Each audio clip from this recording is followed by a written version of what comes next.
बिस्मिल्लाहिर्रहमानिर्रहीम। तो आज की क्लास में हम सेल्स टैक्स शुरू करने जा रहे हैं, लेकिन सेल्स टैक्स को समझने से पहले एक बुनियादी बात हम करने जा रहे हैं। टैक्स, जिसको आप जानते हैं, टैक्स एक कंपलसरी पेमेंट है जो कि गवर्नमेंट आपके ऊपर इम्पोज करती है और आप इसको गवर्नमेंट को पे करते हैं। ये वॉलंटरी पेमेंट नहीं है, कंपलसरी पेमेंट है। जबरी तौर पे आपसे टैक्स लिया जाता है। लेकिन जनाब, सवाल क्या है?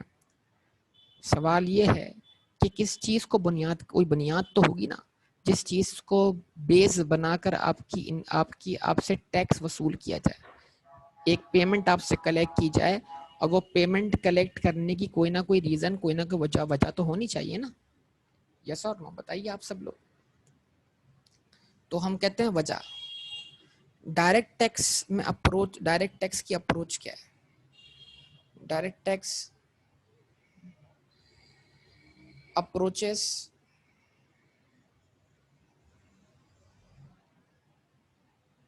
इनकम,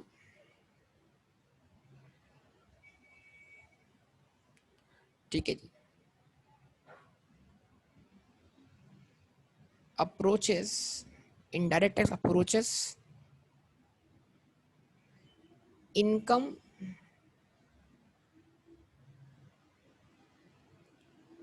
थ्रू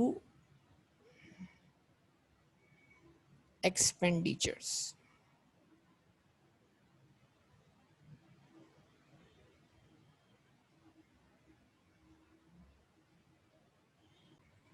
तो direct tax approaches income.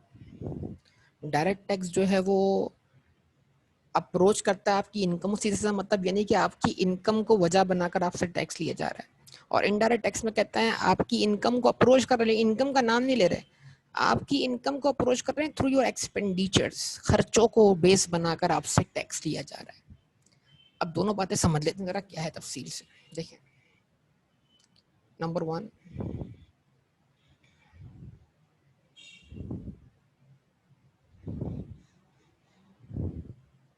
Direct tax वो टैक्स है, टैक्स levied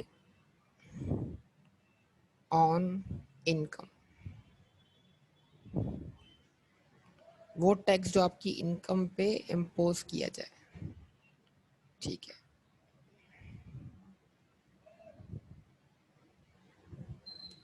टैक्स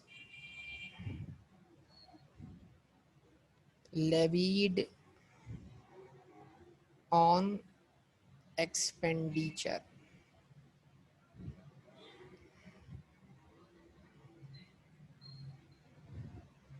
वो टैक्स जो आपके खर्चों पर इम्पोज किया जा रहा है। एक और पॉइंट इसमें ऐड करते हैं जो कि लीगल पॉइंट है। When burden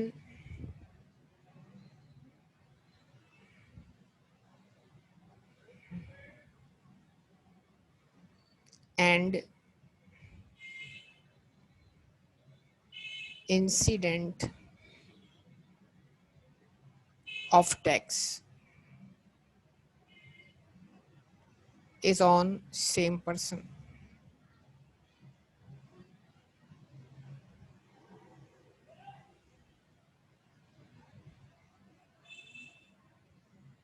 It is called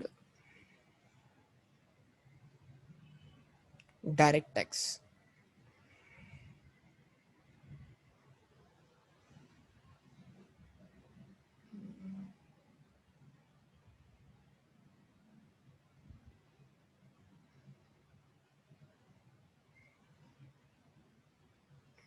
When incident and burden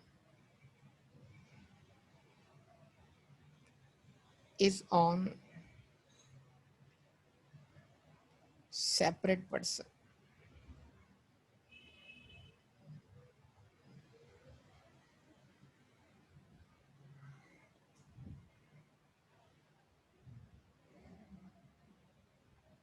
it is called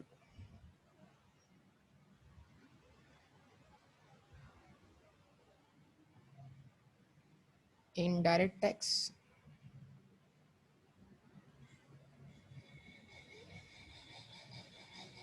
that is burden is shifted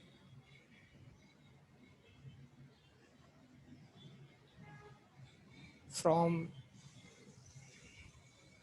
one person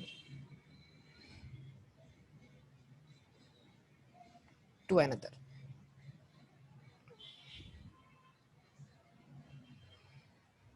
ठीक है जी। अब ये आपके सामने कुछ बुनियादी बातें रख दी, इसको समझते हैं ना। वो टैक्स जो आपकी इनकम को बुनियाद बना के लिया जाए वो कहलाता है डायरेक्ट टैक्स। मतलब एक बड़ी सिंपल सी मैं लैंग्वेज इस्तेमाल करता हूँ, बोलता हूँ तुम कमाते हो तुम टैक्स दो, तुम्हारे पास इनकम है, तुम्हारे पास आमदनी है, तुम कमाते हो तुम टैक्स दो, ये गवर्नमेंट आपको बोल रही है।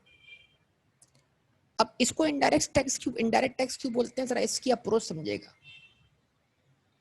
तुम खर्चा करते हो क्योंकि तुम कमाते हो, इसलिए तुम टैक्स दो। यानी गवर्नमेंट यहाँ पे ये बोल रही है कि तुम्हारे पास खर्चा करने के लिए पैसे हैं, यानी कि तुम कमाते हो तो तुम टैक्स दो। यानी एक इनकम को अप्रोच करने का डायरेक्ट वे सीधा सीधा तुम कमाते हो तुम टैक्स दो। दूसरा क्या है, यार तुम्हारे पास खर्चा करने के तो पैसे हैं, टैक्स देने के पैसे नहीं है।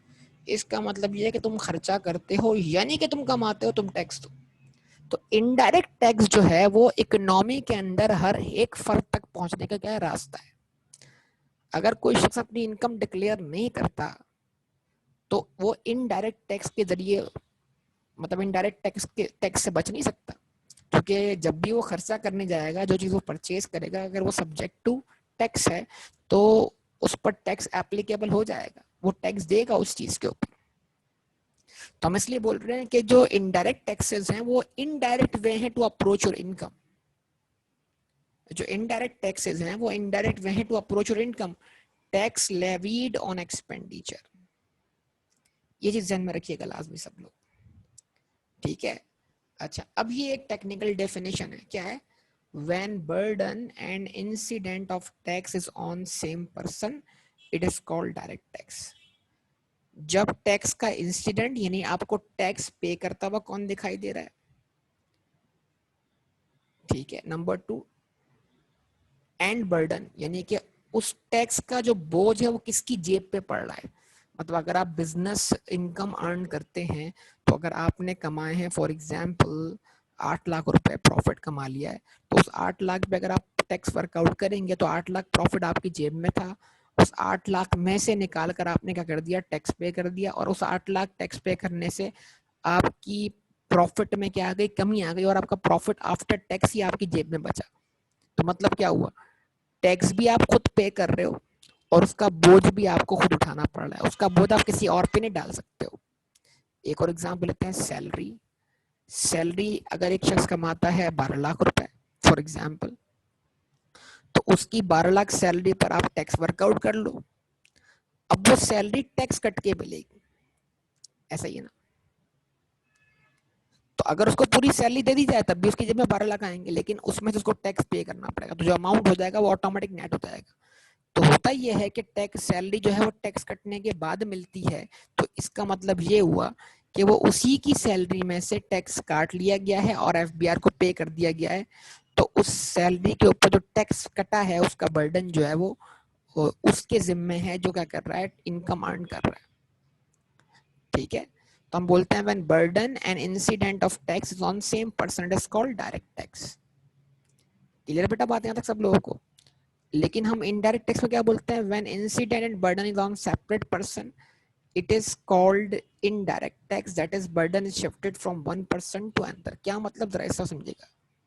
देखिए अब हुआ क्या कि एक शख्स ने एक चीज खरीदी बेचने की नीयत से, इन्वेंट्री परचेज की। अगर उसने 100 रुपए की इन्वेंट्री परचेज की तो उसने 100 रुपए पर 17% क्या किया, टैक्स पे किया, ठीक है। तो जब उसने 100 रुपए की चीज खरीदी तो 100 रुपए पर 17% टैक्स पे कर दिया, यानी उसकी जेब से कितना पैसा खर्च हुआ, 117 रुपए। 100 रुपए उसकी परचेज कॉस्ट थी, 17 रुपए उसने सेल्स टैक्स पे किया खरीदते वक्त। या इनडायरेक्ट टैक्स पेगा खरीदते वक्त। अब उसने क्या किया, वही चीज आगे बंदे को 100 वाली चीज कितने की बेच दी, 200 की। ठीक है, बात समझ आती है बेटा। और 100 में उसने कितनी वैल्यू ऐड की, 100 रुपए और ऐड कर दी, यानी 100 रुपए प्रॉफिट रख लिया और ऊपर, और 200 की जब वो चीज बेची तो 200 रुपए पे उसने टैक्स कैलकुलेट किया कितना, 34 रुपए। तो उसने अगली पार्टी से 234 रुपए वसूल किए। तो अब जरा सोचिए उसने क्या कुछ रिकवर किया। जब उसकी जेब में 200 रुपए आए, सुनिएगा बात को, तो 200 रुपए में 100 तो वो थे जो उसकी परचेज कॉस्ट थी, और जैसे ही 200 की सेल में से 100 की कॉस्ट माइनस करेंगे तो 100 रुपए इसका प्रॉफिट हो गया, यस और नो। लेकिन जो इसकी जेब में 34 रुपए इजाफी आए हैं, उसमें 17 रुपए वो आए हैं जो उसने परचेज करते वक्त क्या किए थे, पे किए थे। तो इसका मतलब क्या हुआ, जब उसने 200 रुपए के ऊपर 17% के हिसाब से टैक्स इम्पोज किया तो वो 34 रुपए बना, और उस 200 में मौजूद 100 रुपए के ऊपर भी दोबारा टैक्स लगा। अब वो क्या करेगा, जो 34 रुपए उसकी जेब में आए हैं, उस 34 रुपए में से अपने वाले 17 रुपए अपनी जेब में रख लेगा, और जो रिमेनिंग 17 बचेंगे उसको एफबीआर को ट्रांसफर कर देगा। इस तरह एफबीआर को पहली स्टेज पर 17 रुपए मिल चुके हैं, और सेकंड स्टेज पे भी एफबीआर को 17 रुपए मिल जाएंगे, एफबीआर की जेब में 34 रुपए जाएंगे इस तरीके से। लेकिन हुआ क्या, जो टैक्स आप पिछली क्या कहते हैं, यानी जो परचेज टाइम पर पे करके आए थे, वो टैक्स आपने अगली पार्टी से रिकवर कर लिया, यानी उसका बोझ आपने अगली पार्टी पे क्या कर दिया, ट्रांसफर कर दिया। तो इसको हम कहते हैं शिफ्टिंग ऑफ बर्डन, कि आपने जब 100 रुपए वाली चीज खरीदी थी तो आपकी जेब से 100 रुपए भी खर्च हुए थे, और 100 रुपए के ऊपर 17 रुपए भी आपने टैक्स पे किया था। अब आपकी जेब का जो इफेक्ट है वो 100 रुपए नेगेटिव है कॉस्ट की वजह से, और 17 रुपए नेगेटिव है टैक्स पे करने की वजह से। जब आपने 100 वाली चीज 200 की बेची, जब आपने 100 वाली चीज 200 की बेची, तो 200 रुपए के ऊपर आपने टैक्स वर्कआउट के 17%, जो कि बना 34 रुपए। तो जैसे ही 200 रुपए आपकी जेब में आए, तो उसमें 100 रुपए तो आपके कॉस्ट वाले एडजस्ट हो गए, तो 100 रुपए आपके बिजनेस का प्रॉफिट बन गया। और जो 34 रुपए आपकी जेब में आए, इसमें 70 रुपए वो वाले आ गए जो आपने परचेज के वक्त क्या किए थे, पे किए थे। तो आपकी जेब पे इफेक्ट क्या हुआ, जीरो हो गया, यस और नो। जवाब दें आप सब लोग मुझे। चले, इस बात को मैं दोबारा रिपीट करता हूँ एग्जाम्पल लेते हुए, इसको एक तरह से और एक्सप्लेन करूंगा, लेकिन अभी इतनी एग्जाम्पल ध्यान में रखिएगा कि मैं क्या बात करने जा रहा हूँ। अच्छा, एग्जाम्पल ले लेते हैं जनाब यहाँ पर हम। तो एग्जाम्पल्स हमारी क्या कवर होती हैं,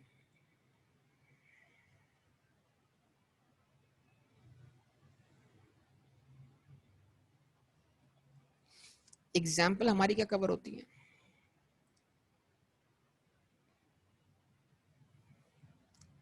ऑब्वियसली इनकम टैक्स जो है वो सारा का सारा कहाँ कवर होता है, direct tax. Income tax direct tax से, चाहे उसमें सैलरी हो, इनकम फ्रॉम प्रॉपर्टी हो, इनकम फ्रॉम बिजनेस हो। अच्छा, प्रॉपर्टी टैक्स भी यहाँ कवर हो जाता है।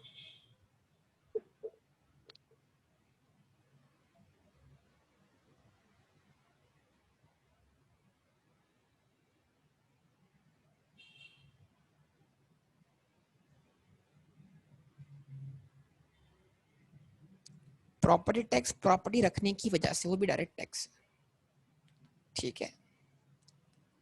अच्छा, बाज जगहों पर क्या है, वेल्थ टैक्स भी होता है। तो वेल्थ टैक्स भी जो है वो डायरेक्ट टैक्स की एग्जाम्पल में ही कवर होता है। वेल्थ मतलब सेविंग, और आप अपनी सेविंग पर टैक्स दे रहे हैं। पाकिस्तान में वेल्थ के ऊपर टैक्स एप्लीकेबल नहीं है करंटली, यानी कि आप सेविंग पे टैक्स दें। हाँ, कंपनीज के ऊपर एक कॉन्सेप्ट लाए थे, रिटेन अर्निंग्स के ऊपर कंपनी ने टैक्स देना था, मतलब कंपनीज के ऊपर वेल्थ टैक्स का कॉन्सेप्ट आया था। बहरहाल ये सारी एग्जाम्पल हमने कवर की। और इनडायरेक्ट टैक्स की जो एग्जाम्पल्स हैं वो क्या हैं बेटा, अगर आप सब लोग रिस्पॉन्स देते रहेंगे तो मुझे पता लगता रहेगा कि आपको बात समझ आ रही है, ठीक है। इनडायरेक्ट टैक्स में पाकिस्तान में सेल्स टैक्स है। सेल्स टैक्स पाकिस्तान में दो हैं, एक फेडरल और एक प्रोविंशियल, ठीक है जी। फेडरल वाला जो है वो गुड्स को डील करता है, और प्रोविंशियल सेल्स टैक्स जो है वो सेल्स टैक्स ऑन सर्विसेज कहलाता है, ठीक है, ये चीज़ ध्यान में रखिएगा। अच्छा, इस सेल्स टैक्स को दुनिया भर में कहते हैं वैल्यू एडिड टैक्स, ठीक है जी, VAT, सही जी। उसके बाद पाकिस्तान में एक और इनडायरेक्ट टैक्स है, उसको हम बोलते हैं फेडरल एक्साइज ड्यूटी।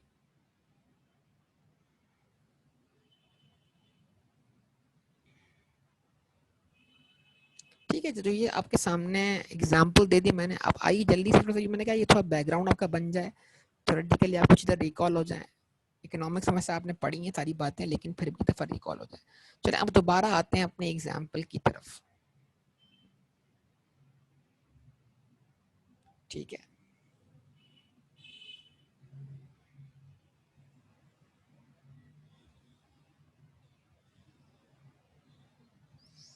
ठीक है, अब जरा देखिएगा सब लोग, एक एंटिटी है जो कि गुड्स इंपोर्ट करती है बाहर से, इंपोर्टर है,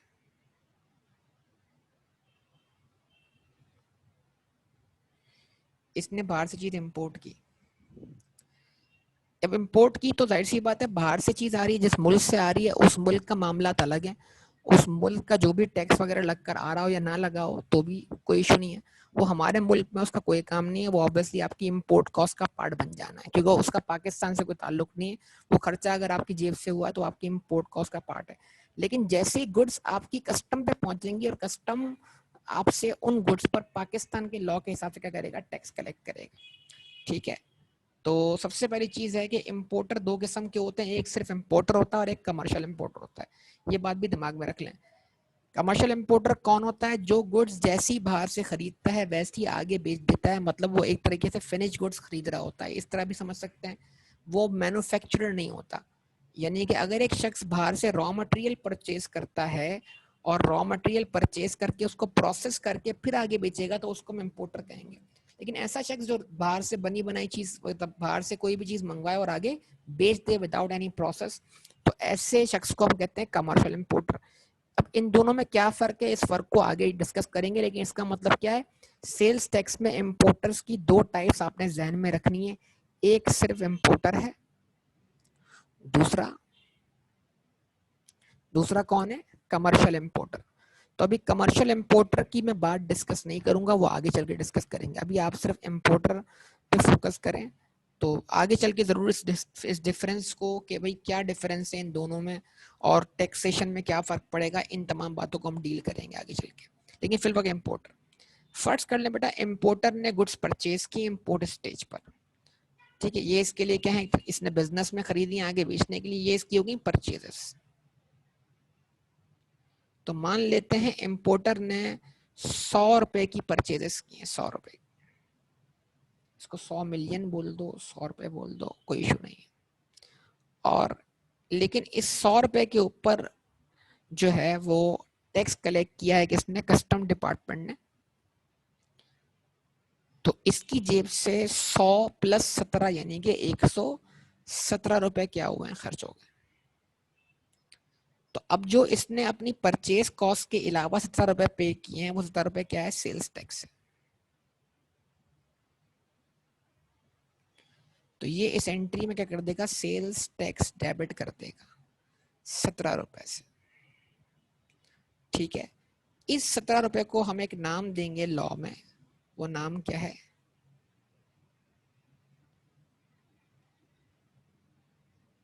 इनपुट टैक्स। क्या नाम देंगे बेटा, इनपुट टैक्स। मतलब वो सेल्स टैक्स जब आप गुड्स खरीदते वक्त क्या करो, पे करो, जो गुड्स खरीदते वक्त सेल टैक्स आप पे कर रहे हो उसको हम इनपुट टैक्स बोलेंगे। इस नाम को अच्छी तरह ध्यान में रख लीजिएगा सब लोग, याद रहेगा ना सबको। अच्छा, अब ये गुड्स क्या करता है, ये गुड्स आगे बेचता है, ऑब्वियसली खरीद रहा है बेचने के लिए। जब बेचेगा तो इसने 100 वाली गुड्स 100 रुपए का प्रॉफिट रखकर कितने की बेची, 200 की। तो इसने सेल्स क्रेडिट कर दी 200 से।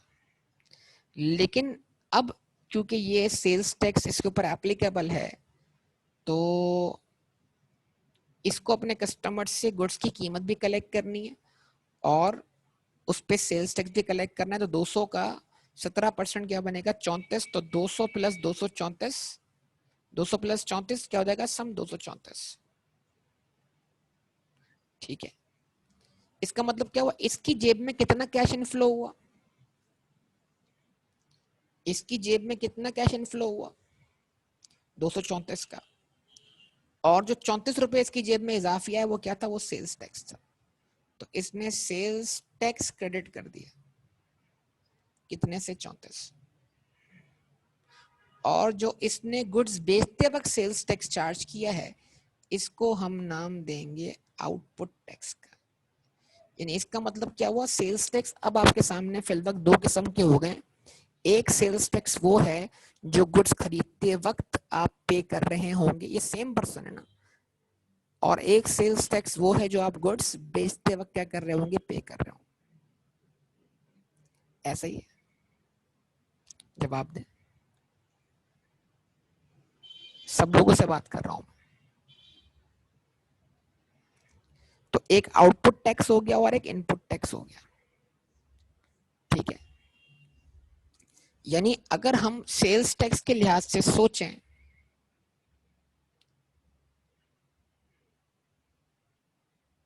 तो जरा समझते हैं। एक टर्म इस्तेमाल करता हूं मैं, इंसिडेंट एंड बर्डन।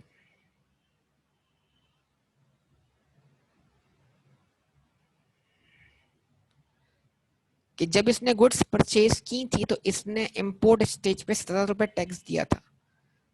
17 रुपए इसकी जेब से माइनस हुए थे, मतलब इसकी जेब से कैश आउटफ्लो हो गया 17 रुपए का। तो यानी इसके ऊपर इंसिडेंट भी था और बर्डन भी था, इसने सेल टैक्स पे कर दिया।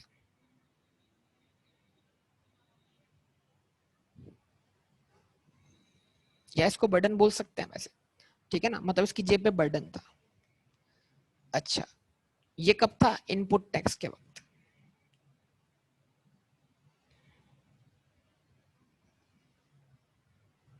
शिफ्ट ऑफ बर्डन,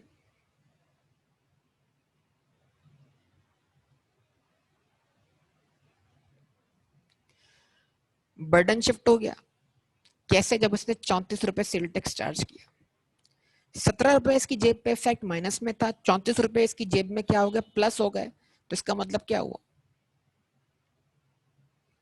इसकी जेब में बैलेंस कितना बचा? 17 रुपए। यानी ये तो सरप्लस में चला गया ना। जब इसने 200 रुपए के ऊपर 34 रुपए सेल टैक्स चार्ज किया तो इसके पे किए हुए 17 रुपए भी इसकी जेब में आ गए, और जो इजाफी इसने वैल्यू ऐड की थी 100 रुपए का प्रॉफिट, उस पे लगने वाले 17 रुपए भी इसकी जेब में आ गए।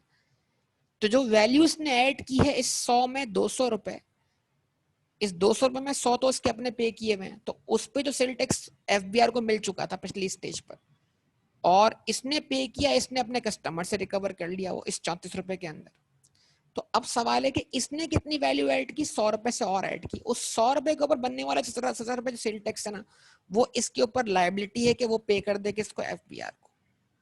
तो जैसे ये पे कर देगा,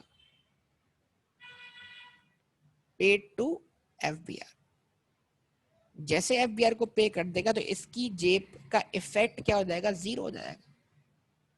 इसकी जेब का बर्डन क्या हो जाएगा? जीरो हो जाएगा। क्या कहते हैं? यस और नो?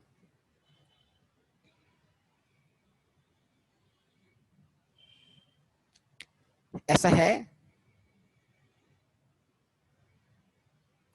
तो इसने अपना बर्डन जो है वो यानी अगली पार्टी पे शिफ्ट कर दिया, यानी अगली पार्टी से उसने अपने परचेज के वक्त वाले 17 रुपए भी रिकवर कर लिए, और जो उसने वैल्यू ऐड की उसके ऊपर भी उसने 17 रुपए रिकवर कर लिए। इसकी जेब में 34 रुपए आ गए, इसने अपने 17 रुपए अपने पास रख लिए, बाकी जो इजाफी 17 रुपए उसने वैल्यू एडिशन पे कलेक्ट किए थे वो पे कर दिया एफबीआर को। Now burden is zero. इसको आप टी अकाउंट बना के भी समझ सकते हैं। इनपुट टैक्स और आउटपुट टैक्स का टी अकाउंट मतलब यानी कि debit effect is what? Input tax, credit effect is output tax. Difference क्या बचेगा? 17 रुपए। वो 17 रुपए पे हो जाएंगे एफबीआर को। आप एंट्री बना के देख सकते हैं इसका टी अकाउंट। बात समझ में आती है? अच्छा, ऑब्वियसली अगर मैं इसको दिखाता हूँ अगली पार्टी तक आपको, तो अगली पार्टी क्या कर रही है? अगली पार्टी फॉर एग्जांपल कौन है? मैन्युफैक्चरर है।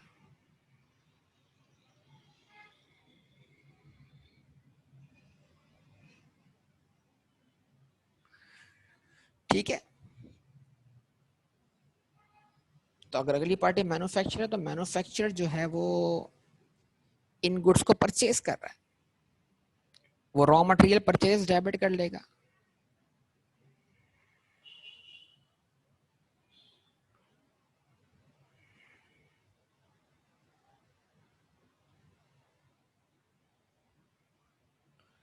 कितने से? 200 से। उसने 200 का रॉ मटेरियल परचेज किया, लेकिन इस 200 के रॉ मटेरियल को खरीदने के लिए उसकी जेब से जो आउटफ्लो हुआ है वो आउटफ्लो हुआ है 234 रुपए का। तो 34 रुपए इस मैन्युफैक्चरर के लिए क्या बन गया बेटा? सेल्स टैक्स, यानी कि इनपुट टैक्स। अब मैन्युफैक्चर क्या करेगा? आप जानते हैं परफॉर्म करेगा मैन्युफैक्चरिंग। तो रॉ मटेरियल अगर उसने परचेज किया है 200 का, मैन्युफैक्चरिंग एक्सपेंसेस उसने इनकर किए हैं, इसमें लेबर, ठीक है, इनडायरेक्ट एक्सपेंसेस ये सब शामिल हैं, वो उसने इनकर किए हैं 100 रुपए के। और फिर जाहिर सी बात है ये तो उसकी कॉस्ट हो जाएगी। फिनिश गुड की कॉस्ट कितनी हो जाएगी? 300 रुपए। इसमें जाहिर सी बात है वो ऐड करेगा अपना प्रॉफिट। वो प्रॉफिट उसने कितना रखा? फॉर एग्जाम्पल वो रख दिया 200 रुपए। ये प्रोडक्ट उसने आगे बेची कितने की? 500 की। बताओ, जवाब दो। अब ये प्रोडक्ट उसने आगे बेची 500 की, तो उसने एंट्री बनाई सेल्स क्रेडिट कितने से? 500 से। तो अब वो अपने कस्टमर से इस 500 रुपए के ऊपर क्या करेगा? टैक्स भी कलेक्ट करेगा। 500 का निकालिए 17% कितना बनता है?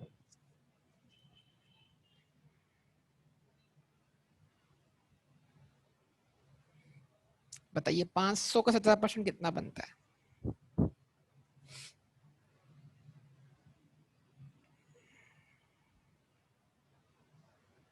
85। तो कितना हो जाएगा? 585। इसका मतलब क्या हुआ? इसने 500 रुपए तो कलेक्ट किए for good sale, 85 rupees additional collect किए फॉर व्हाट? Sales tax. तो ये कहलाएगा इसका क्या? Output tax. Sales tax credit हो गया 85। अब इसका मतलब क्या हुआ? इसने खुद परचेज टाइम पर कितना इनपुट टैक्स दिया था? 34 रुपए। और इसने आउटपुट टैक्स कितना चार्ज किया? 85 रुपीज। तो 85 में से अगर 34 क्या करते हैं बेटा? माइनस कर दें, तो इसको एफबीआर को नेट कितना पे करना है? तो इस 85 में इसने अपने पे किए हुए 34 रुपए क्या कर लिए? वसूल कर लिए। बाकी बैलेंस कितना बचा? नेट बैलेंस बताइए। 50 रुपए। 50 कैसे? 85 है ना, ये राउंडिंग की किसी ने?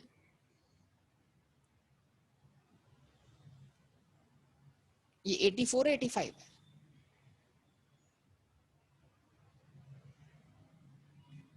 68 68 भी तो 85 करेक्ट है ना? 51 आएगा मेरे ख्याल से, 51। ठीक है भाई, जवाब दें सब लोग प्लीज। तो इसका मतलब क्या? 51 पेएबल टू एफबीआर है। यस और नो भाई, रिस्पॉन्स करें सब लोग। अब 51 किस चीज पर टैक्स है? जो वैल्यू इसने ऐड की। इसने क्या किया? इसने 200 की खरीदी हुई चीज पर 100 रुपए की मैन्युफैक्चरिंग परफॉर्म की, इससे वैल्यू बढ़ी। 200 रुपए उसने प्रॉफिट की तरफ पे ऐड किए, तो इसने इन गुड्स के ऊपर 300 की वैल्यू एडिशन की। अब 300 का सीधा आप निकाल लें क्या? अगर आप 300 का निकाल लेते हैं ना कितना? 17%, तो आपको डायरेक्ट डिफरेंस वाला अमाउंट मिल जाएगा। चेक करें। लेकिन हम कभी भी डायरेक्ट वैल्यू डिफरेंस निकालते हैं, हम ये बोलते हैं भाई जो हमारी सेल्स वैल्यू है उसमें ऑब्वियसली हमारी परचेज कॉस्ट भी शामिल होनी चाहिए। तो जब हम इस पे लगाएंगे तो हमें टोटल सेल टैक्स मिलेगा, उसमें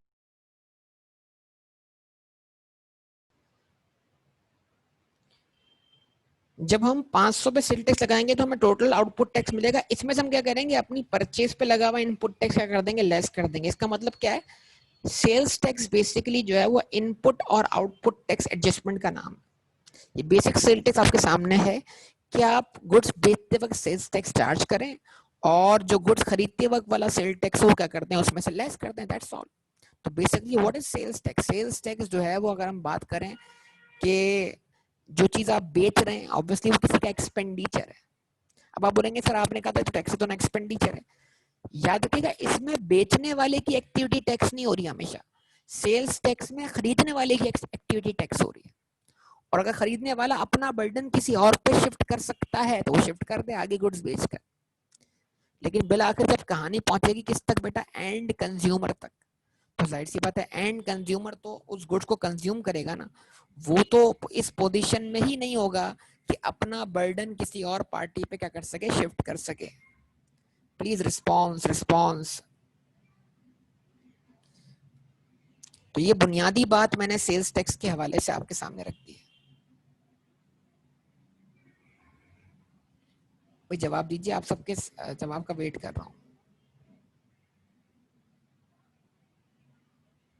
चलिए ओके, अब किताब की तरफ आते हैं। देखिए अब इस एग्जाम्पल को समझिएगा और कैलकुलेटर साथ रखिएगा हाथ में। तो ये एग्जाम्पल मैं आपके सामने रखने जा रहा हूँ, कैलकुलेटर अपने साथ रखिएगा, ठीक है। इस एग्जाम्पल को ध्यान में रखते हुए कैलकुलेटर अपने सामने रखिएगा। नाउ लिखा हुआ क्या आ रहा है, example number 1, basic concept of value added tax. It is assumed in this example that every person in the supply chain is registered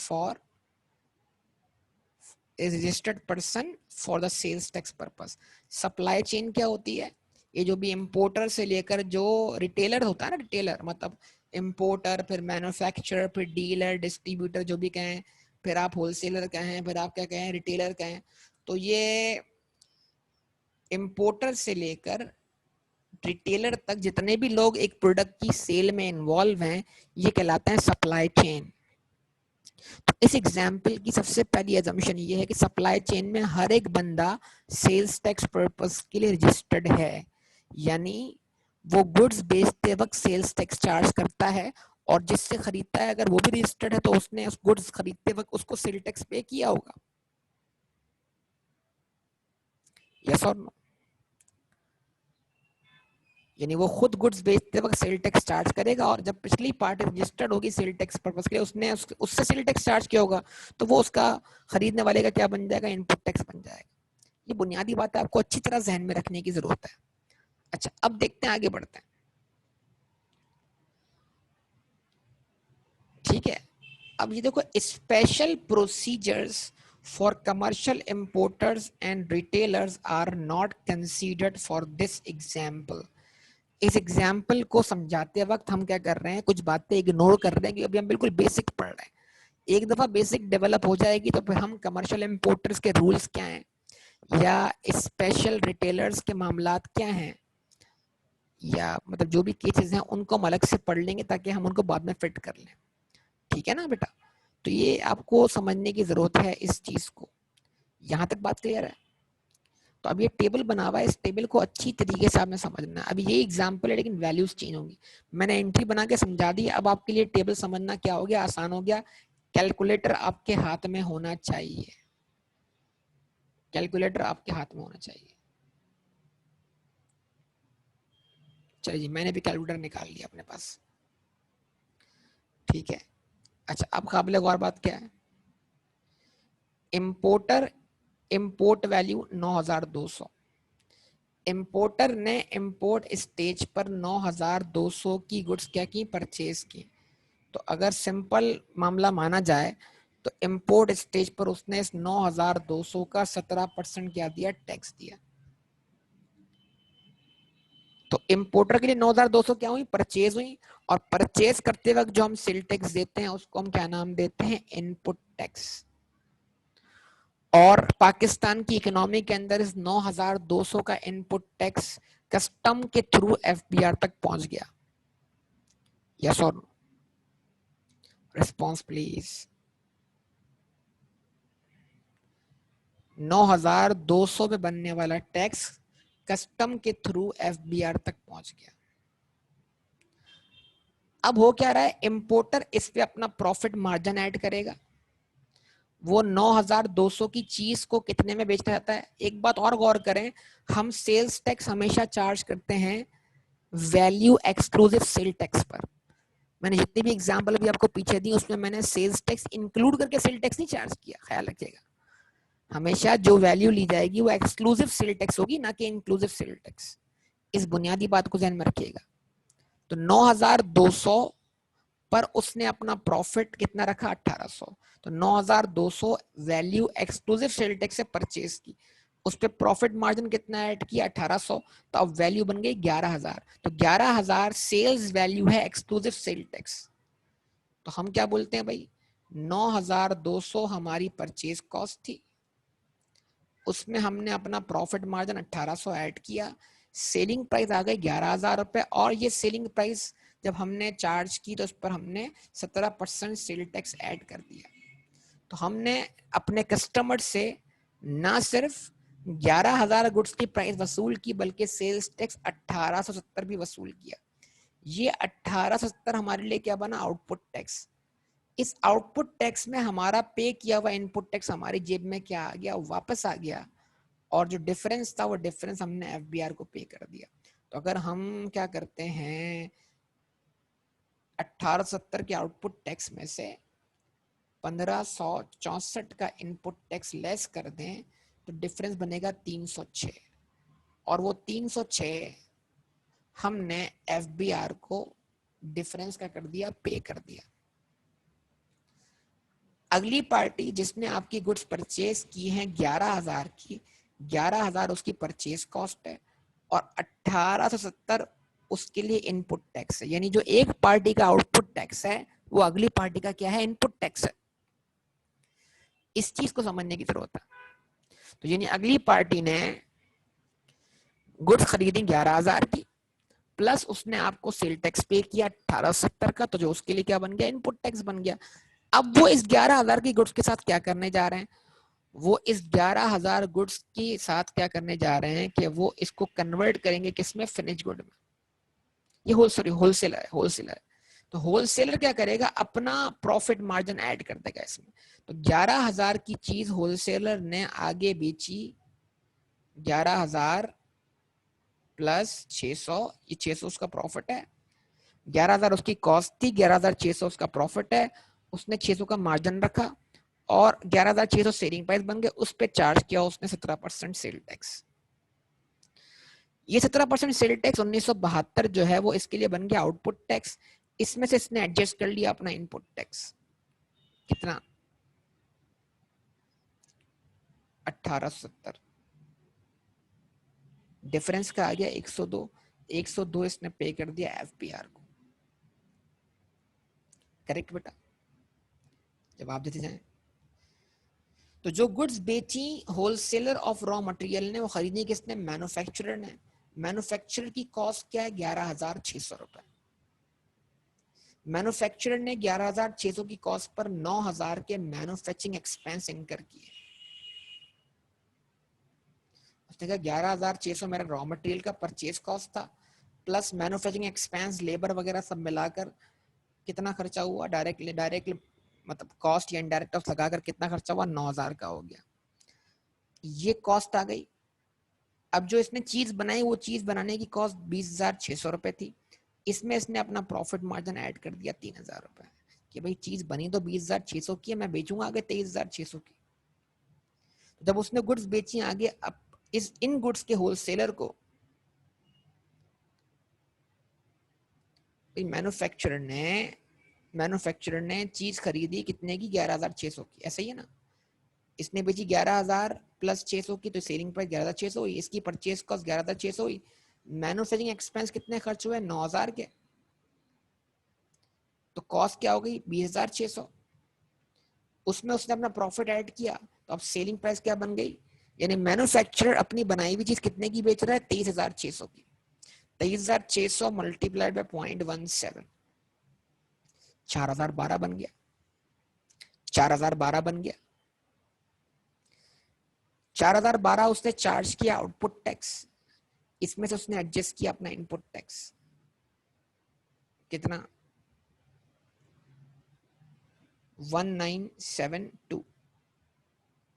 ठीक है, 2040 क्या आ गया, डिफरेंस आ गया, 2040 डिफरेंस। तो मैन्युफैक्चरर का आउटपुट टैक्स 4012, उसका इनपुट टैक्स, तो ये डिफरेंस 2040 जो है उसने एफबीआर को पे किया। इस 2040 को आप चाहें तो वेरीफाई कर लें। ये 2040 जो है वो टैक्स से जो मैन्युफैक्चरर ने वैल्यू एडिशन की है। तो सवाल है, मैन्युफैक्चरर ने 9000 से मैन्युफैक्चरिंग परफॉर्म की, प्लस 3000 रुपए उसने प्रॉफिट ऐड किया। तो मैन्युफैक्चरर ने टोटल वैल्यू कितनी ऐड की, 12000 रुपए। अगर आप 12000 का निकाल लेते हो 17%, तो आपको आंसर 2040 ही वेरीफाई होता है। जी बेटा बोलिए, देखिए रिस्पॉन्स कीजिए ना। तो इसका मतलब क्या है, उसकी जेब से, किसकी जेब से, मैन्युफैक्चरर की जेब से 2040 रुपए खर्च हो रहे हैं, वो भी उसकी अपनी जेब से नहीं गए, बल्कि वो उसने अगली पार्टी से क्या कर लिया, रिकवर करके दिया। यानी अगली पार्टी से उसने अपना, जब उसने अगली पार्टी से 4012 रुपए टैक्स कलेक्ट किया, तो उसमें उसने अपना पे किया हुआ 1972 भी कलेक्ट कर लिया, और जो इजाफी उसने एफबीआर को पे करना है वो भी कलेक्ट हो गया। तो इसकी अपनी जेब पे क्या बोझ बना, कोई बोझ नहीं बना। यस और नो, रिस्पॉन्स करें ना सब लोग बेटा। मैंने रिपीट कर दी बेटा बात ऑडियो वाली, ठीक है ना। अच्छा, अब उसके बाद अगली बात करते हैं, wholesaler of finish product buys, खरीदा उसने कितने का, 23,600 का। जो मैन्युफैक्चरर की सेलिंग प्राइस थी वो होलसेलर की परचेज कॉस्ट है 23,600। होलसेलर ने क्या किया, उसमें अपना प्रॉफिट ऐड किया, यानी उस गुड्स को कितने का बेचा, 24,000 का। 24,000 का जब बेचा तो उसमें 17% सेल टैक्स चार्ज किया। आउटपुट टैक्स कितना बन गया, 4,080। ठीक है, और 4,080 से होलसेलर ने क्या किया, अपना इनपुट टैक्स एडजस्ट कर लिया, कितना 4,012। तो डिफरेंस कितना आया, 68। 68 उसने पे कर दिया एफबीआर को।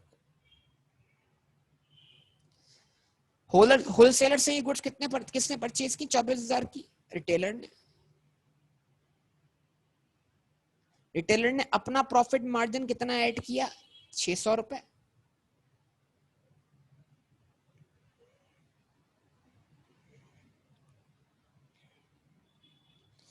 कितना अमाउंट आ गया, 24,600। और रिटेलर ने उसको आगे एंड कंज्यूमर को कितने का बेच दिया, 24,600 का, और उस पर चार्ज की 17% सेल टैक्स।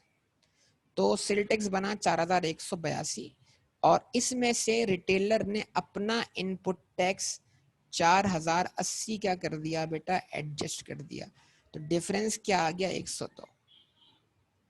तो अब अगर आप गौर करें तो एफबीआर को मुख्तलिफ स्टेजेस पे टैक्स कलेक्ट हुआ है। तो हम सेल टैक्स को बोलेंगे, sale tax multi stage tax. Sales tax जो एक मल्टी स्टेज टैक्स है, लेकिन जो टैक्स कलेक्ट हुआ है वो एग्जैक्टली 4,182 है, जो आखिर में रिटेलर ने किससे कलेक्ट किया, एंड कंज्यूमर से। तो इसका मतलब क्या हुआ, हर पार्टी अपना बर्डन अगली पार्टी पे शिफ्ट करती हुई आ रही है।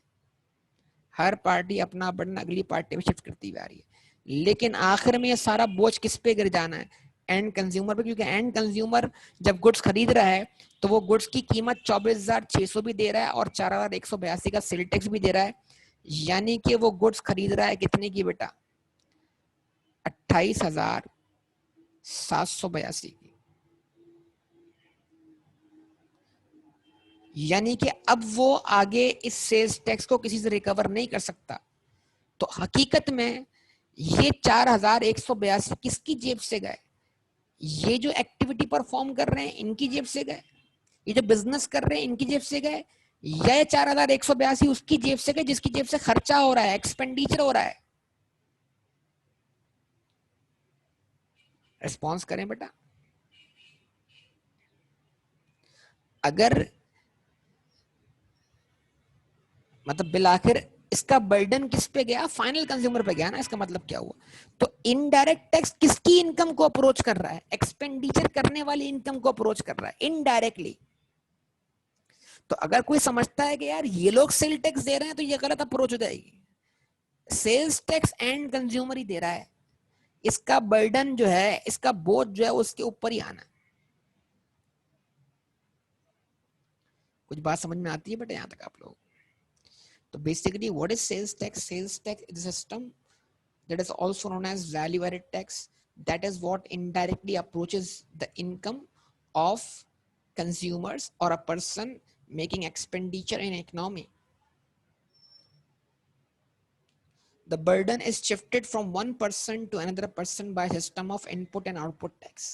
जो burden है वो कैसे शिफ्ट होता है? इनपुट और आउटपुट टैक्स वाले सिस्टम के जरिए एक बंदे से दूसरे बंदे पर क्या हो जाता है? शिफ्ट हो जाता है।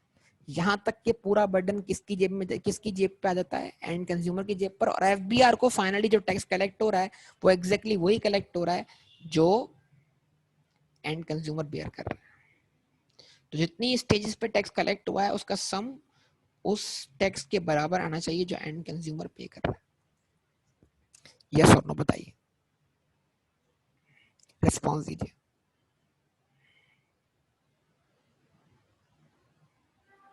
ठीक है,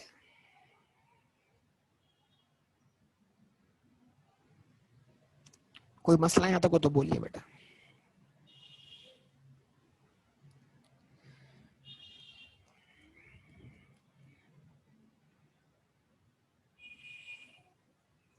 ठीक है बेटा,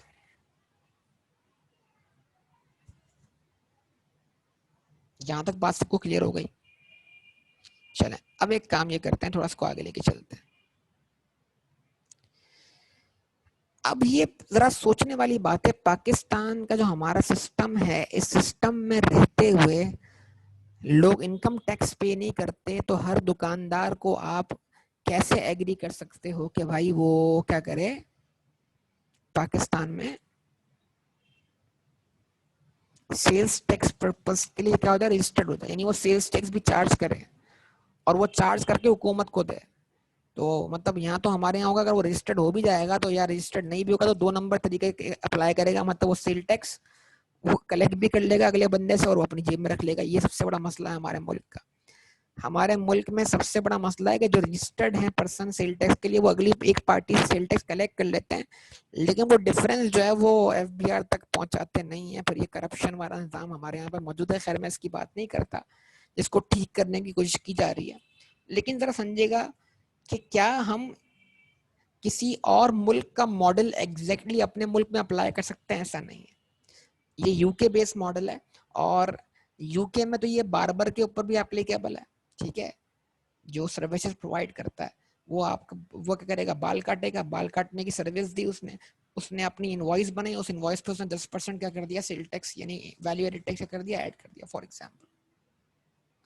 ठीक है, लेकिन पाकिस्तान में पॉसिबल नहीं है इस तरह करना। तो पाकिस्तान में इस गुड्स गुड्स के ऊपर तो सेल टैक्स एप्लीकेबल है, लेकिन कुछ सर्विसेज को टैक्स किया जाता है, तमाम सर्विसेज टैक्स अभी तक नहीं हो रही। लेकिन इस पे हम तफसील से बात करते रहेंगे, लेकिन अभी हम जरा पाकिस्तान के स्ट्रक्चर को समझ लें। तो पहली बात ये कि पाकिस्तान में हर शख्स को सेल्स टैक्स पर्पस के लिए रजिस्टर्ड करना मुमकिन नहीं है। क्यों? सेल्स टैक्स जहां पर आएगा वहां प्रॉपर अकाउंटिंग की भी जरूरत होगी, और पाकिस्तान में हर बिजनेस तो प्रॉपर अकाउंटिंग नहीं करता। सेल्स टैक्स जो परफॉर्म करेगा, ऑब्वियसली जो कलेक्ट करेगा, उसको इनपुट और आउटपुट टैक्स एडजस्टमेंट भी परफॉर्म करनी है। हर बंदे की समझ में इनपुट और आउटपुट टैक्स आना पॉसिबल नहीं है, और उसकी बहुत सारी लीगल रिक्वायरमेंट हो सकती हैं। तो पाकिस्तान में क्या किया गया? सेल्स टैक्स से कुछ लोगों को एग्जेम्प्ट कर दिया गया। क्या कर दिया गया? एग्जेम्प्ट, कि भाई तुम सेल्स टैक्स चार्ज ही ना करो, बस एज इट इज क्या कर दो, चीजें बेचो बस। तुम पर सेल्स टैक्स एप्लीकेबल ही नहीं है, यानी तुम रजिस्टर्ड पर्सन ही नहीं हो तो तुम्हें गुड्स बेचते वक्त किसी किस्म के सेल्स टैक्स चार्ज करने की जरूरत ही नहीं है। ठीक है, अब आप इसको समझ लें कि तमाम चीजें क्या है। तो मैं यहाँ से रीड करता हूँ, फिर मैं इसको अपनी तरफ से आपको और बहुत सारे एग्जांपल दूंगा. In a VAT system every person is in a supply chain is suppose to be registered person.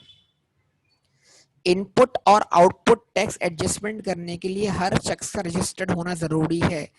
बीच में कोई भी अनरजिस्टर्ड पर्सन आ गया तो ये मसला क्रिएट कर देगा. इससे क्या मसला होगा ये अगली एग्जांपल में आपके सामने आने वाला है.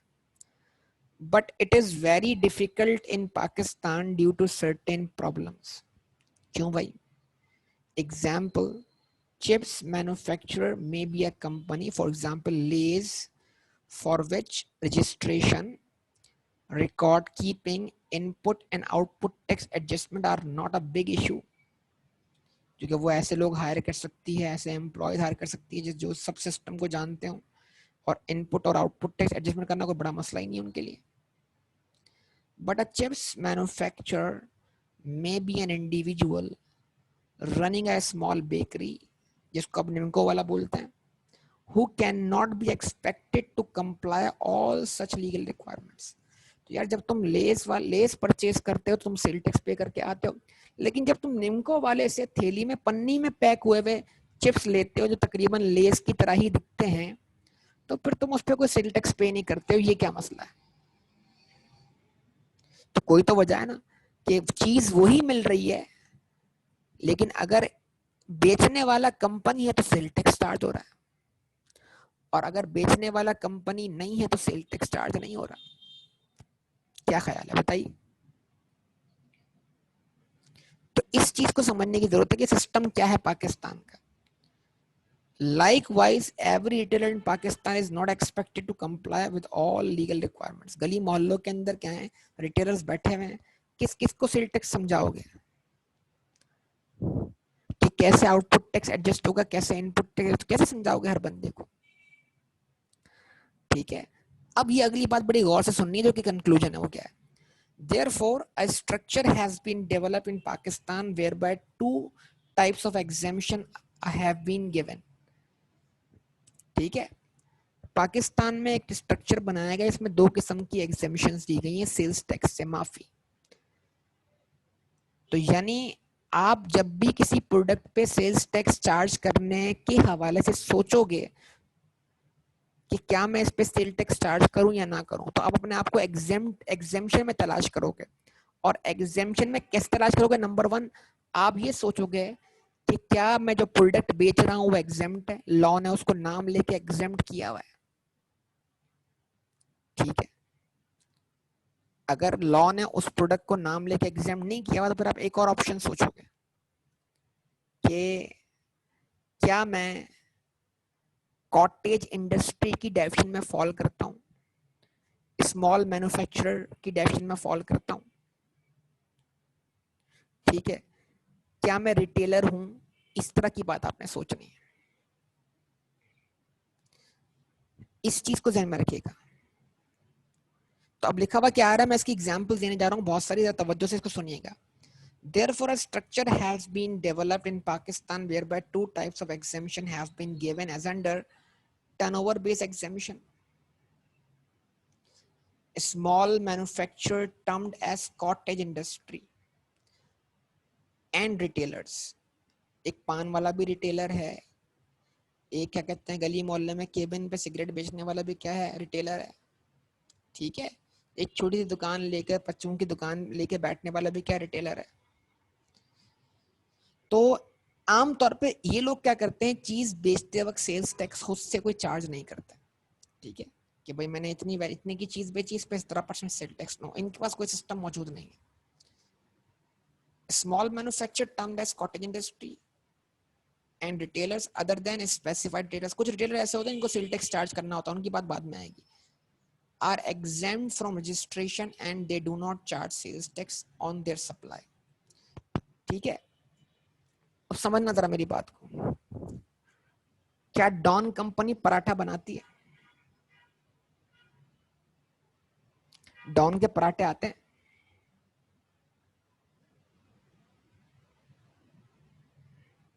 रिस्पॉन्स कीजिएगा. क्या डॉन के पराठे आते हैं? आते हैं. तो अब हमें सोचना क्या है कि पराठा, मेन्यू की बात होंगे, बस पराठा बतौर प्रोडक्ट एग्जेम्प्ट है कि नहीं। तो एक हो गई टर्नओवर बेस्ड एग्जामिशन, इसकी बात मैं वापस कर रहा हूं, और एक हो गया item based exemption. Item based exemption क्या है? Certain products are exempt without any turnover limit, यानी आप स्मॉल कंपनी हो, लार्ज कंपनी हो, ये आइटम नाम लेके एग्जेम्प्ट है। तो मैं एग्जाम्पल दे रहा था पराठे की, सुनना तवज्जो से। तो अगर पराठा बतौर प्रोडक्ट इस एग्जाम लिस्ट में मिल जाए मुझे, अगर पराठा मुझे बतौर प्रोडक्ट कहां मिल जाए बेटा? एग्जाम लिस्ट में, तो फिर मुझे उस पर सेल टैक्स चार्ज नहीं करना, क्योंकि वो आइटम ही एग्जाम्प्ट है, अब चाहे कोई भी बनाए। इस बात को दिमाग में बिठाओ, क्या बोल रहा हूं? अगर पराठा बतौर प्रोडक्ट मुझे कहां मिल जाए?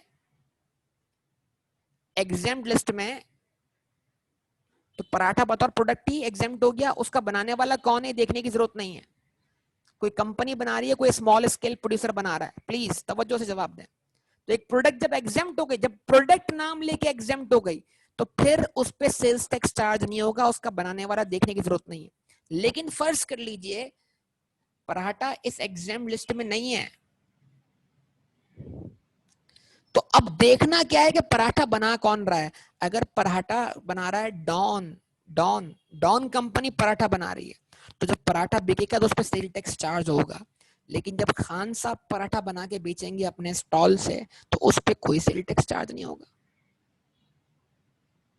क्या ख्याल है? रिस्पॉन्स दीजिएगा प्लीज।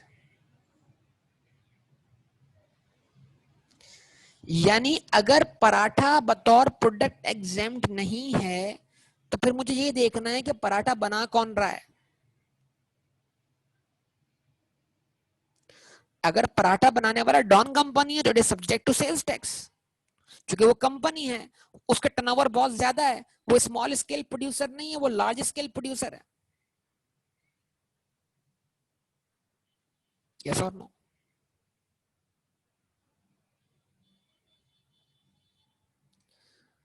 और अगर पराठा खान साहब बना रहे हैं सुबह के नाश्ते में, तो वो पराठा क्या हो गया? सब्जेक्ट टू सेल टैक्स हो गया।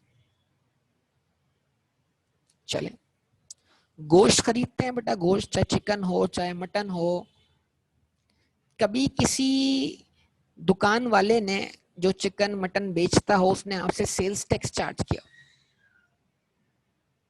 बताइए। उसने बोला भाई ये जो चिकन है ये 250 रुपए का, या उसने बोला चिकन 300 रुपए का, इसमें 17% सेल टैक्स?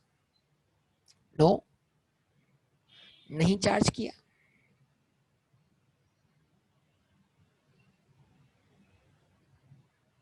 पक्का? लेकिन वही चिकन अगर आप फ्रोजन खरीदते हो किसी कंपनी के पैक्ड बनाए हुए सिस्टम से, तो उस पर तो सेल टैक्स लगा हुआ है बेटा। क्या ख्याल है? जब वही गोश्त आप खरीदते हो मीट वन से, तो मीट वन क्या करता है? सेल टैक्स चार्ज कर लेता है।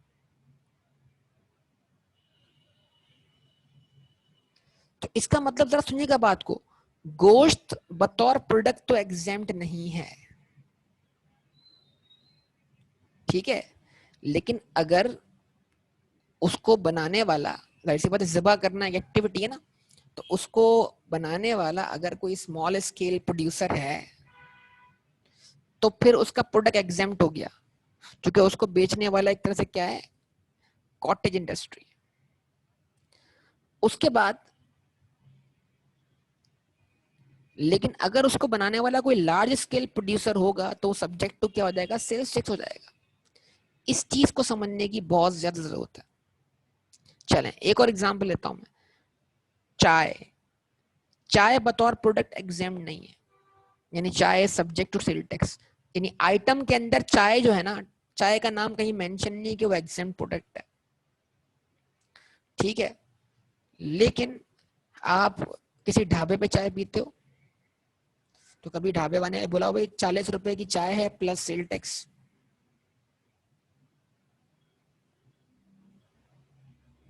ऐसा तो नहीं हुआ, क्योंकि वो चाय बनाने वाला जो है स्मॉल स्केल पे चाय बना रहा है ना बेटा, वो चाय प्रोड्यूस तो कर रहा है, तुम्हें पका के तो दे रहा है, लेकिन वो बेचारा छोटे पैमाने पे काम कर रहा है, बड़े पैमाने पे काम नहीं कर रहा। लेकिन अगर यही चाय तुम मैकडोनल्ड से पी लो तो क्या होगा? यही चाय तुम मैकडोनल्ड से बनवा लो या मैकडोनल्ड से परचेज कर लो तो क्या होगा? चाय पे सेल टैक्स लग रहा होगा। क्या ख्याल है, बताओ?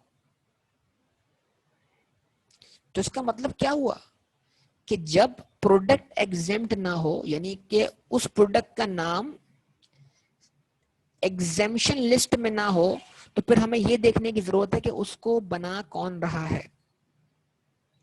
स्मॉल स्केल प्रोड्यूसर बना रहा है, इसकी बाकायदा डेफिनेशन हम पढ़ेंगे। तो फिर भले वो एग्जेम्प्ट आइटम ना हो, लेकिन बेचने वाला अगर एग्जेम्प्ट होगा, देखो बुनियादी बात समझ लो, एग्जेम्पशन दो तरीके से होती है।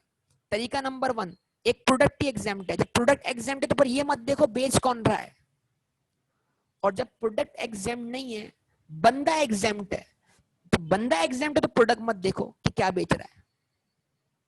ये दो बातें तुमने अगर बिठा ली दिमाग में तो तुम्हारा बेहतरीन तरीके से मामला बैठ जाएगा।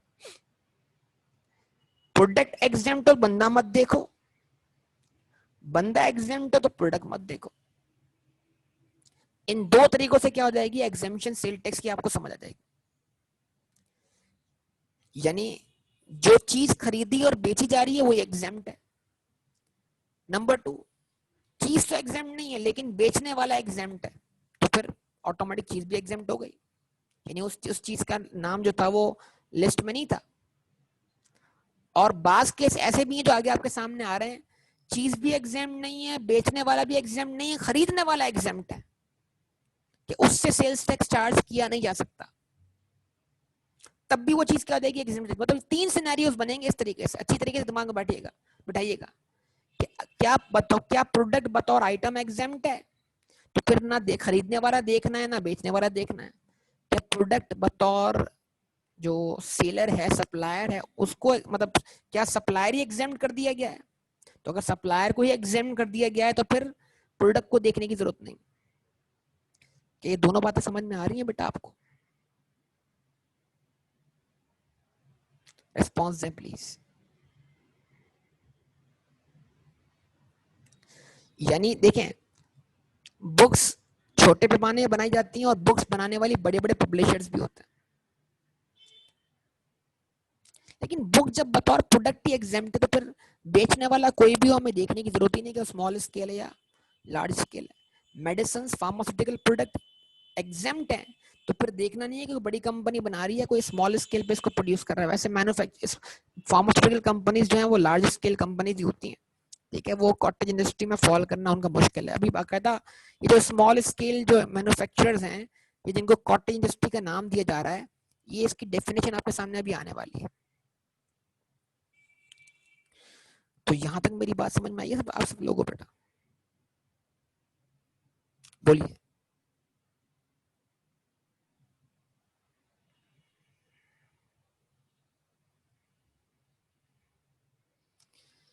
अच्छा जी, अब लिखा हुआ क्या है, होलसेलर और डिस्ट्रीब्यूटर। अब आप देख लें जरा कि मुख्तलिफ जो है सप्लाई चेन में लोग हैं, एक होलसेलर है और डिस्ट्रीब्यूटर है, इसको रजिस्टर्ड होना है। अच्छा, ये इम्पोर्टर वाली बात भी अब पर आ गई। इम्पोर्टर लिखा हुआ क्या, registration is required. Importer sales tax purpose के लिए क्या होगा, रजिस्टर्ड होगा।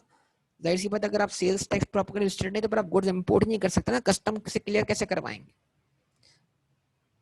उसके बाद importer shall pay sales tax on input stage and subsequently charge sales tax on value of taxable supply। जो गुड्स आप बेच रहे हैं उनकी वैल्यू पर आप सेल टैक्स चार्ज करें, तो जो आपने सेल टैक्स पे किया इंपोर्ट स्टेज पर वो इनपुट टैक्स था, और जो सेल्स टैक्स आपने चार्ज किया गुड्स बेचते वक्त वो आउटपुट टैक्स था, ठीक है।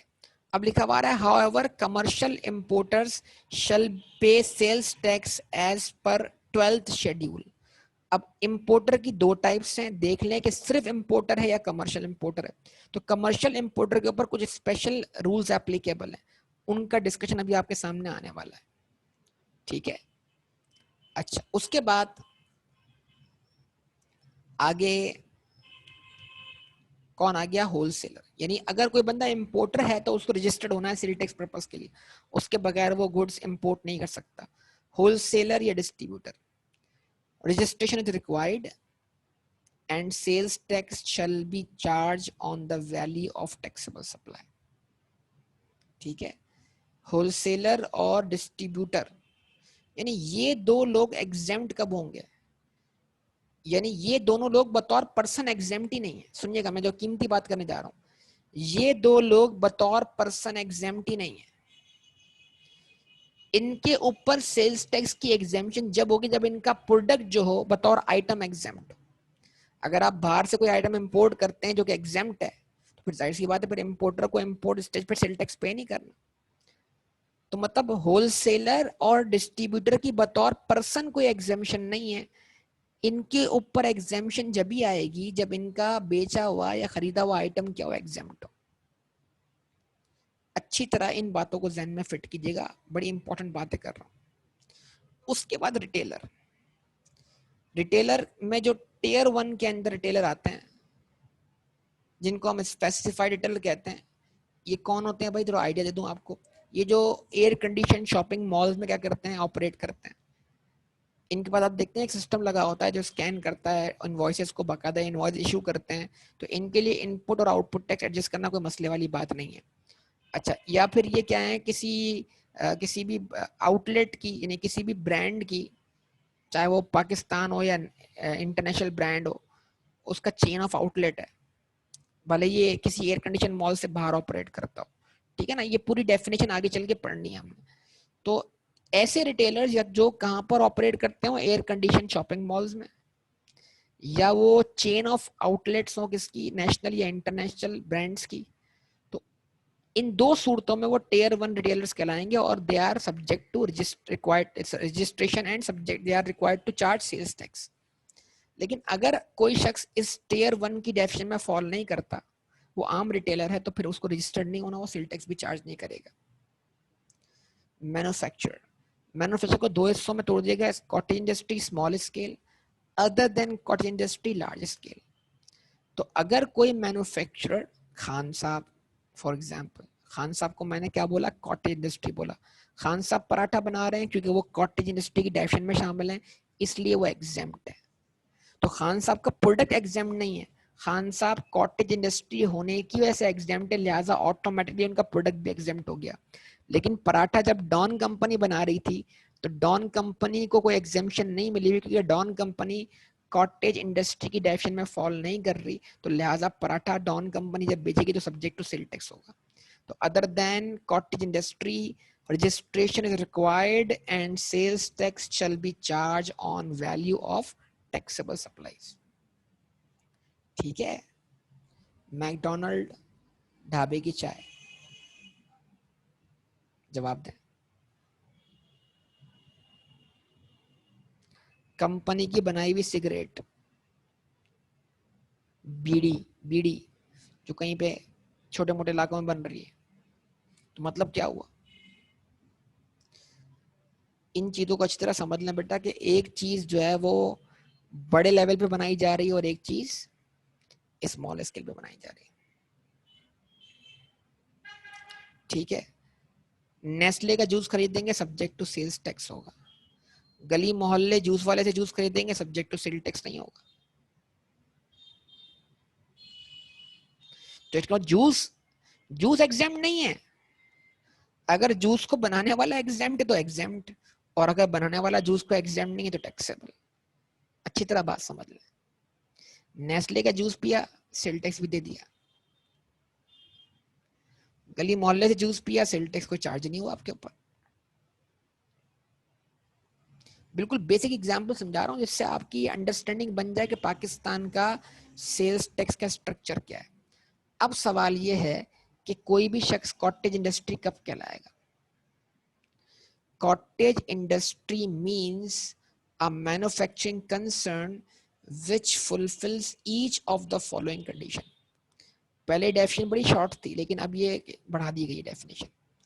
Does not have an industrial connection of gas और इलेक्ट्रिसिटी। यानी आपके पास इंडस्ट्रियल कनेक्शन नहीं है। इंडस्ट्रियल कनेक्शन क्या होता है? जब आप साइट एरिया पे काम कर रहे हो, यहाँ पर आपने फैक्ट्री साइट एरिया पे लगाई होती है, वो बड़े पैमाने पे लगती है। तो पहले क्या था? पहले ये था जितने भी साइड एरिया में लोग थे उन्होंने सेल्स टैक्स से बचने के लिए अपने आप को क्या कहते हैं, कॉटेज इंडस्ट्री डिक्लेयर किया हुआ था। लेकिन अब ये गुंजाइश नहीं है ना, क्योंकि अगर आपने इंडस्ट्रियल कनेक्शन लिया हुआ है तो फिर इसका मतलब you are not cottage industry. Is located in residential area.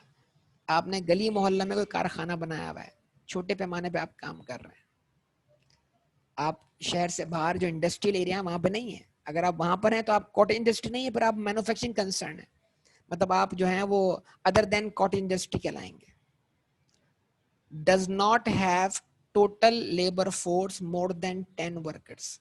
और जो लेबर फोर्स है उसकी तादाद 10 से ज्यादा ना हो। Annual turnover from all supplies does not exceed 3 million. आपका जो सालाना टर्नओवर है वो 3 मिलियन से ज्यादा हो। तो मतलब जिसने इनमें से किसी भी एक कंडीशन को ब्रीच किया, मतलब अगर आप इनमें से किसी भी एक कंडीशन में पूरे नहीं उतरे तो फिर आप कॉटेज इंडस्ट्री की डेफिनेशन में से क्या हो गए? बाहर हो गए। और फिर आपको सेल्स टैक्स के लिए क्या करवानी होगी? रजिस्ट्रेशन करवानी होगी। फिर आपको एक ही चीज बचा सकती है सेल्स टैक्स लगने से ना लगने से, वो क्या है? वो है आइटम का एग्जेम्प्ट होना। यानी अगर आइटम एग्जेम्प्ट है तो फिर तो आप बच जाओगे, फिर तो मसला ही नहीं है, फिर बंदा देखने की जरूरत नहीं है। लेकिन अगर आइटम एग्जेम्प्ट नहीं है तो फिर आपकी एग्जेम्पशन की एक ही सूरत है प्रोडक्ट की, क्या आप इस डेफिनेशन में क्या करता हो? फॉल करता हो। कि अगर आप बतौर कॉटेज इंडस्ट्री उस प्रोडक्ट को बना रहे हो तो प्रोडक्ट एग्जेम्प्ट होगी, हालांकि उसका नाम एग्जेम्प्ट आइटम की लिस्ट में मौजूद नहीं है। ठीक है बेटा, उम्मीद करता हूँ ये बुनियादी डिस्कशन आपने अच्छी तरह समझा होगा, ये सारी बातें आपको समझ लगी होंगी। तो इंशाल्लाह इसको कल यहीं से हम क्या करेंगे? कंटिन्यू करेंगे। इनपुट टैक्स वो देते होंगे, वो क्या देते होंगे उस पर कल हम इंशाल्लाह बहस करेंगे। बिल्कुल देते होंगे वो इनपुट टैक्स, उनके लिए क्या हो जाएगा क्या नहीं होगा, वो सारी बातें हमारी अगली क्लास में। ठीक है बेटा, ओके, तो यहाँ तक स्टॉप करेंगे। अल्लाह हाफिज।